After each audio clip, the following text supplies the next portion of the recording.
Elizabeth, how are you? I'm doing good. Thanks for having me today.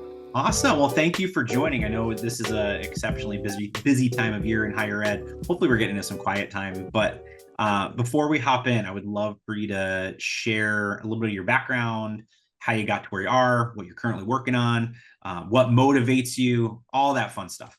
Absolutely. My name is Elizabeth Kirby, and I'm the Senior Director of Recruitment at Columbia College of Missouri. Fun fact, there are 5 Columbia colleges or versions of that name in the United States. So none of us are affiliated with each other, so it's a good time. But I have been with Columbia College for about just over 2 years now, and I serve with our recruitment team, working with students of all different student types all over the country, and really enjoy that work. Started in higher education just over 10 years ago, with what I think is a lot of our stories. I was a campus tour guide and kind of grew up through that. Had some really great mentors in my life that led me to the places that I am at today. And worked towards growing enrollment at different institutions, using different technologies to do that, and really increasing staff satisfaction has been my kind of niche that I've fallen into, I guess. Absolutely passionate about the student experience and finding accessible education for students. And that means something different for every student that we work with. But I also am really passionate about the admissions counselors, the recruiters, territory managers, whatever their job title is helping them find success and happiness in this field, just the same way that I have. Awesome. Well, and it's interesting because my story's similar to yours. I don't think anybody goes to college to become a college admissions counselor or to work in higher ed enrollment, but it's one of those calling careers that just happens, right? And so I have to ask. There are so many Columbia colleges across the country. It's kind of, but they're not affiliated. It's not like Loyola colleges where there's Loyola of Maryland, Loyola New Orleans, where they're all part of at least a family of institutions. How often do you get students applying to the wrong Columbia college? Like once a day, probably. Most of them, I'm sure they'll figure it out before we do. But yeah, we do encounter that a lot. And it's more disappointing once they get admitted, and Mm. especially if they were intending to apply to Columbia University, because we are mostly an open enrollment institution, especially in our online market. And so we've had some very excited phone calls with folks that Oh, weren't quite sure which institution they had applied to. But yes, it does happen quite often. Typically, it's a quick switch for the student, but it's a pretty yeah. common thing in our world. That's funny. When I worked, I worked at the University of New Haven, which is in West Haven, Connecticut.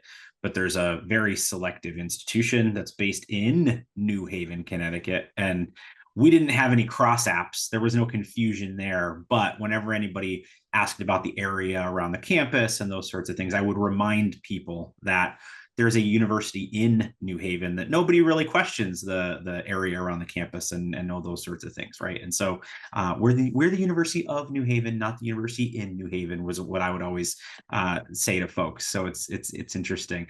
That's got to be fun to manage through that process. I do remember, and I don't know if you ever go to any college fairs where there are other Columbia colleges there, but when I was at the University of New Haven, our abbreviation was UNH. In the New England area, there is a much more prominent and larger UNH in a completely different state in University of New Hampshire.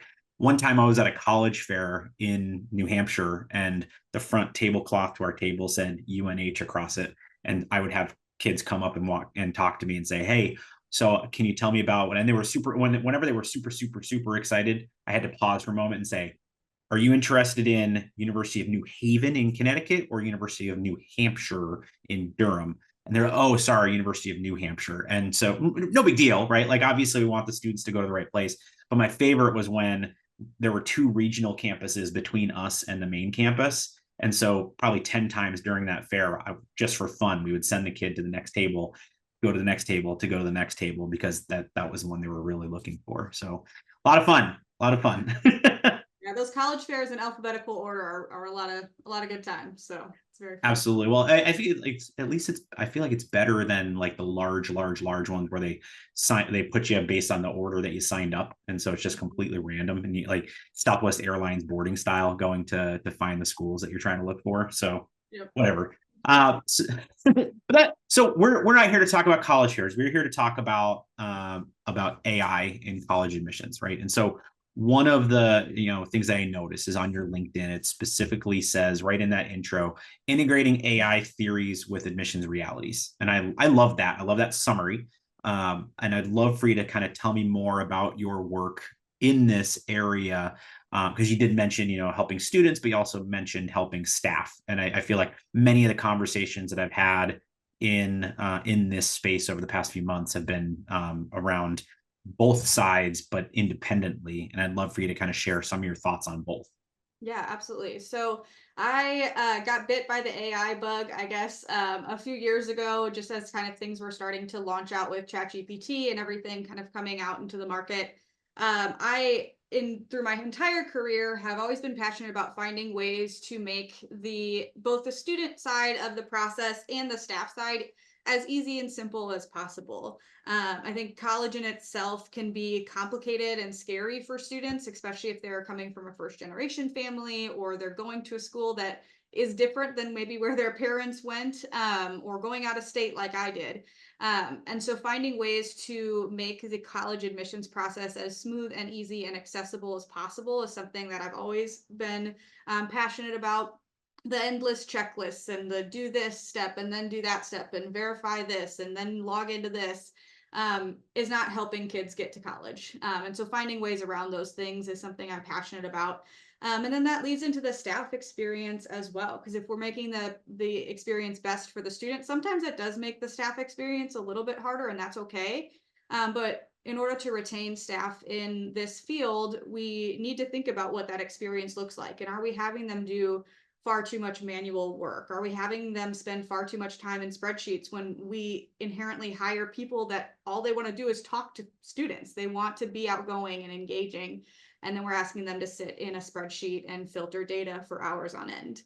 And so that's kind of where this all started. But I do think that there is the concept of vendors or companies that come from a place of growing up in higher education or working specifically with higher education compared to others that might be stepping into the higher education field, and being able to take a really great tool and apply it to an industry that is very nuanced and has all sorts of differences even between institutions, is something that I find very interesting. And navigating a really great tool, regardless of what it is, whether it's a texting platform or it's funnel management or whatever the tool is, and applying that to what real life looks like in an admissions office. I've worked at a number of institutions, and admissions offices look a little bit different across the board.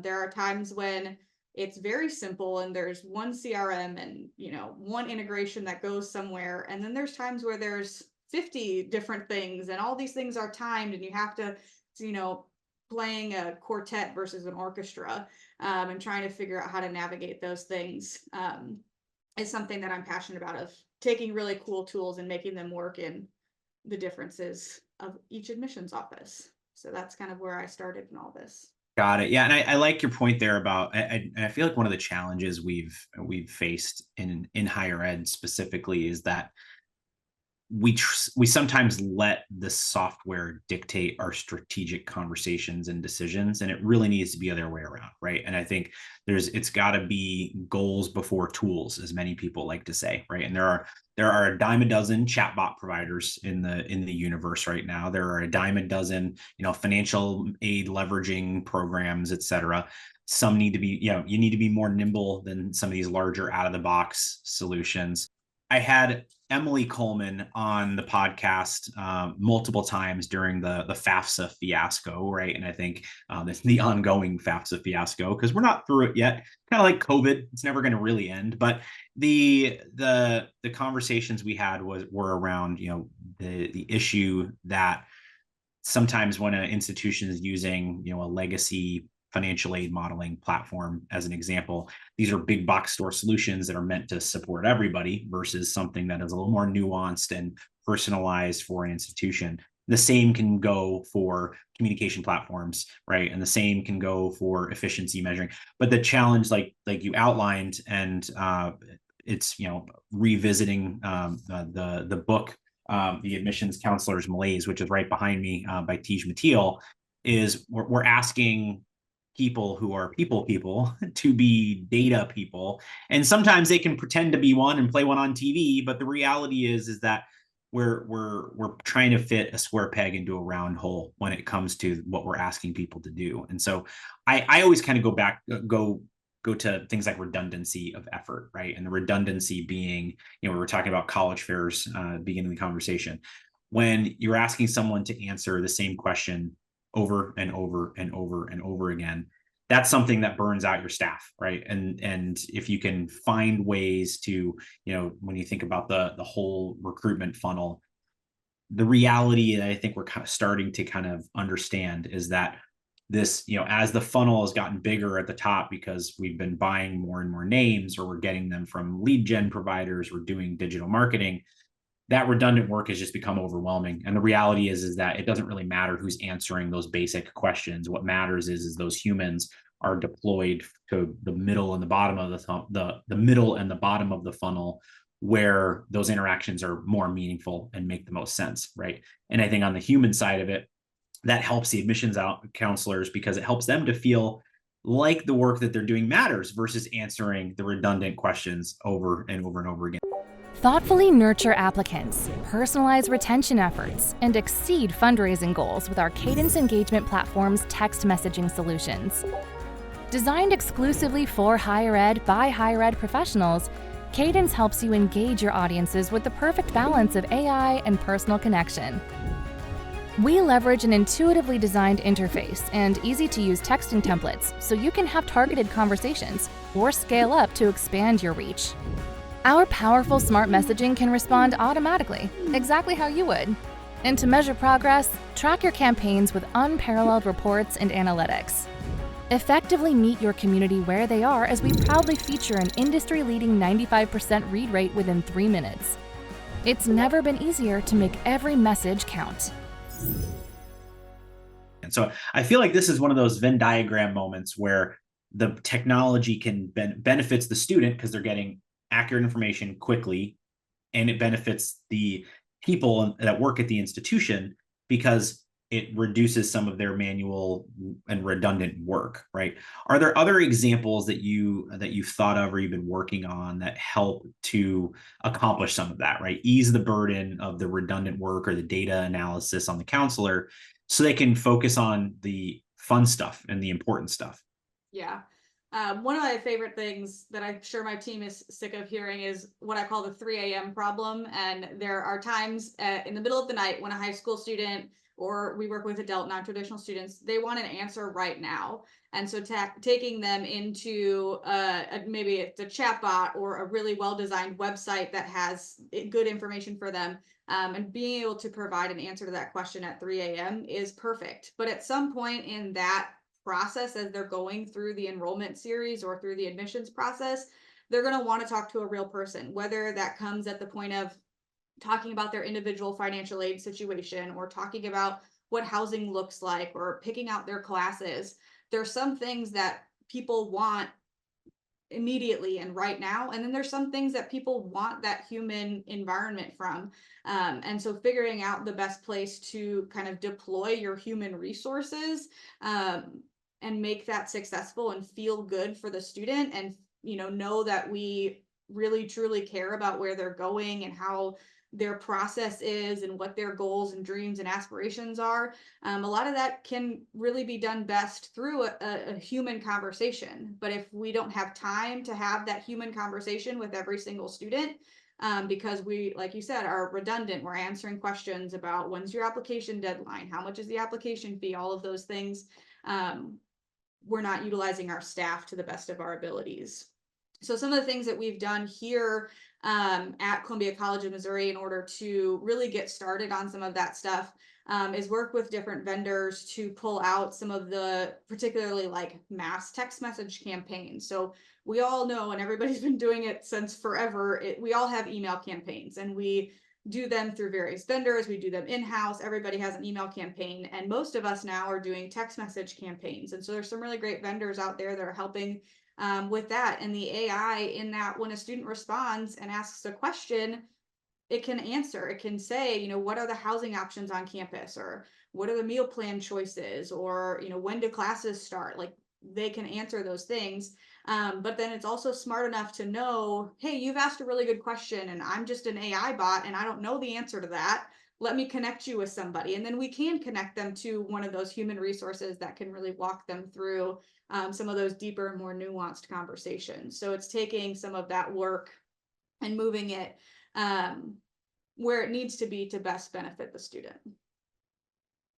Yeah, and I think one of the the things that people always fall on is things like personalization, right? And I feel like there's a opportunity there.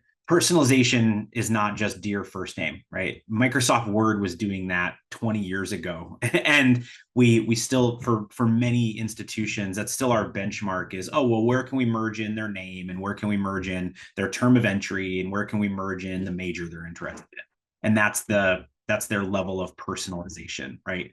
The issue is that that's not really personalization. Personalization needs to be more about tailoring the cadence of the interaction, the timing of the interaction, the tone of the interaction based on that student's prior interactions. And I feel like we again, it kind of goes back to the looking at the funnel and saying, okay, well, mail merge is really good for the top of the funnel, right? Because that's the level that we have to focus on at that piece. But then when you get to the middle and the bottom, it's really personalization has to be about the content and the timing of those communications. But there's that balance where you also don't want to be, I like to call big brother admissions, right? Where that student's on at 3:00 in the morning, and then at 6 a.m. they get a text message. Hey, I noticed that you were on our financial aid page last night. Is there anything I can do to help? Right. And that's personalization a little too far, right? Where we all know we're being tracked. We all click accept cookies on all these websites. We know that everything we're doing online is monitored and tracked, but we don't want to be reminded of it in the communication, right? And so what are some ways on the student side that you feel like there's opportunities for institutions to improve, as a byproduct of that automation to make the admissions counselors' lives better? What are the quality of interactions and the opportunities for interaction that students might see? Yeah, so one of the things that one of my coworkers here, Amber Ellis, has really spearheaded is working with kind of a student mindset data set and working to create communication journeys around that. So we know that students come to the college process, some more passionate about finding the lowest cost option, some more passionate about the academic piece, some more passionate about the student experience or career goals or whatever their real true factor of decision is going to be. And so she was able to take some of that data and identify students in our system that fell into those subgroups, and then provide communications that highlight things that appeal to people with those particular mindsets, both on the student and the parent side. And so then the student isn't left kind of scrambling for information or feeling like you're talking about athletics and I don't want to be an athlete. I don't want to go to the athletic games. I don't care. All I want to know is about, the academic, the biology club, or I want to know about this or that or the other thing. And so being able to provide that information as clearly as possible up front. And it's not always just, are they going to be an on-campus student or an off-campus student? Sometimes it gets a little bit deeper than that with, is this particular type of student typically more interested in what their financial aid journey is going to be? We have students here that are financially prepared to pay out of pocket, and that's just fine for them and their families. We have some students that are not, and so the communication that we provide to those students needs to be tailored to what their circumstances are. And then also training the staff to, when you get to that point, lower in the funnel, how do we tailor even our email templates? We have templates, but they are not to be sent just copy paste, send them out. Like, edit them, talk about the different things and make sure that you're using them. That's a good starting point, but it's not an end product. And really encouraging the staff to manipulate those templates to best fit the conversation that they had, and really utilize their human perspective into that conversation. And then I think the other thing from a student perspective is We know a lot of students want kind of that Amazon experience where it just leads them from one step to the other and they're going through that thing. So we've taken a few steps in our institution to like review our application. Are we asking all the right questions? Are we asking questions that we don't really need to be asking? What are we using that information for, and how can we shorten the application or make it more clear and make sure we get students to the right part of the workflow? Because Columbia College works with students from high school dual enrollment all the way through graduate studies and everything in between. And we have all sorts of different things. So making sure that students fill out the right application the first time is something that we've worked pretty hard on, with even just the language that's on our application, language that's on our website. Well, especially when you have 5 schools in the country with the same name, you gotta put in that work. Are you sure you want Columbia College in Missouri, right? Making that a big, and it all goes back to quality of student experience. I feel like if we focus on the student first and put their needs at the forefront, making their life easier will de facto make the admissions counselors' lives easier, right? It might change the work that the admissions counselors are doing, but it's for sure not going to make it harder, because it's going to take a lot of that load at the top of the funnel off. And like you mentioned earlier, it moves that human interaction to the phase in the funnel where it's the most important, which is post-application through enrollment. And I feel like that's an area where that's the sweet spot for admissions counselors, and it always has been, right? I feel like that's the reality here is that the technology is just enabling what we should have been thinking about and doing for decades now at this point, which is, we were doing mail merge at the top of the funnel anyway. We need to figure out the best ways to deploy our most expensive assets, which are our people, into these specific areas. I spoke with Gordon Boyes, who's the CEO of Concept 3D, a few weeks ago here on the podcast, and that was the kind of, he had gone through the college admissions process as a father of a kid who was applying to schools and dealing with the wait list and denies and those sorts of things. Imagine a universe where the colleges got the exact right number of inquiries that were for admission, and all those students applied, and every single one of those students was admitted, and every single one of those students enrolls. Totally throws U.S. News and World Report off its rails, because now everybody has a 100% admit rate and everyone has a 100% yield rate.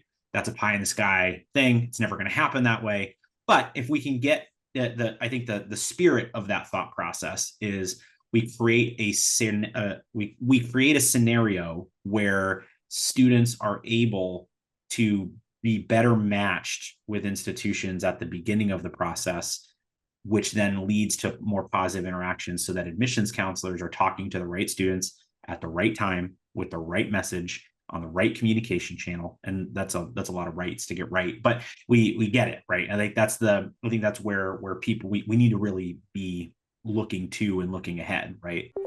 Discover future applicants, delight enrolled students, and amplify fundraising performance with our Cadence engagement platform's live chat and chatbot solutions.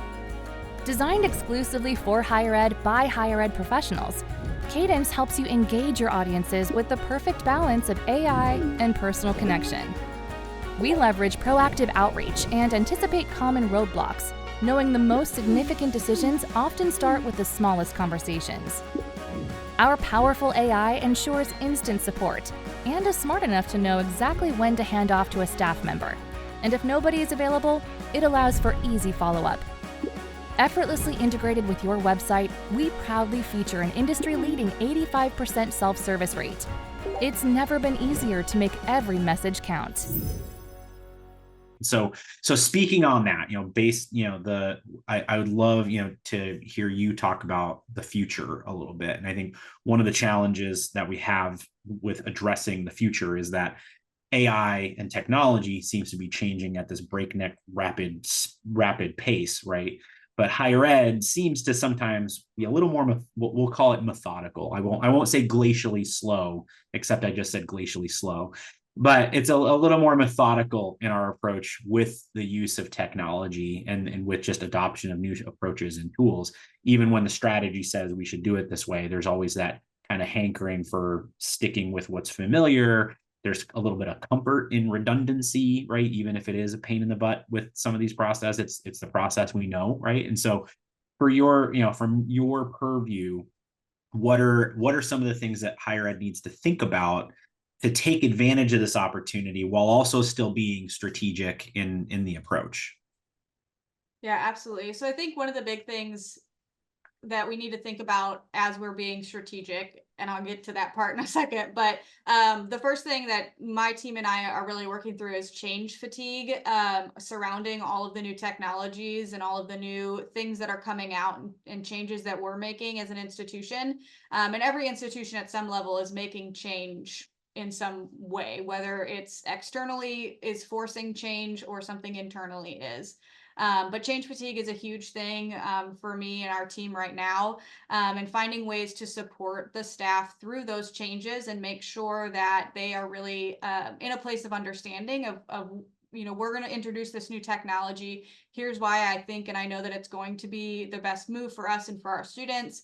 And really transparent communication surrounding that, and even at the highest levels, has been really paid off tenfold for our team, because we have gone through a lot of changes this year. And I think that transparent communication at all levels is the thing that keeps the team moving forward through all of it. And I think that's something important for leaders who are considering, really integrating AI into their work, or even just changing a process or changing something that we're asking the staff to do, understanding what that looks like and what that feels like for the staff, especially for, younger admissions counselors who are coming in and they learned one thing and now we're changing it, or even older admissions counselors who have been through this for 10 years, 20 years, and now we're asking them to change everything that they do. So I think that change fatigue is kind of a caveat to a lot of this stuff. But moving forward, I think some of the future things that I would love to see, if I could pie in the sky, is colleges being able to do better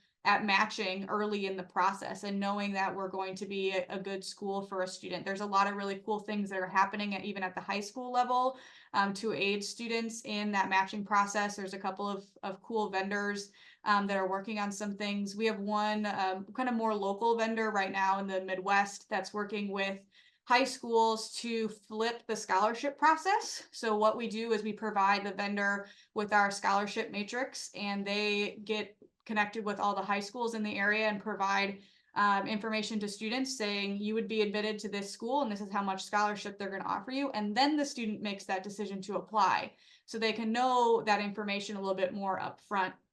It's really robust, where we're able to also think about some of the additional affinity scholarships that we have, such as like our honors program and things like that. And it's been a really cool vendor to work with. And then there's some other things that are doing.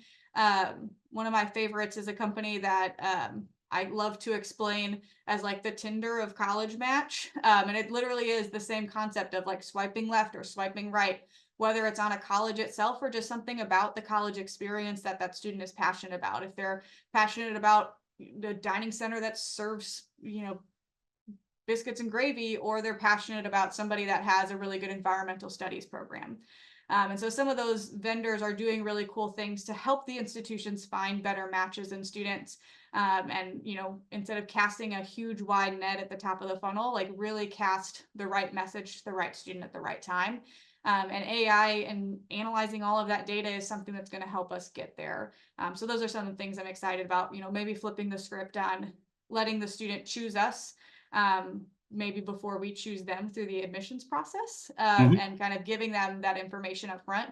I've always worked for pretty open institutions for the most part, or mildly selective institutions, and so it's access to education is something I'm passionate about, and really colors the way that I look at a lot of these pieces. So excited to see where that leads us here in the next couple of years as the technology pieces change.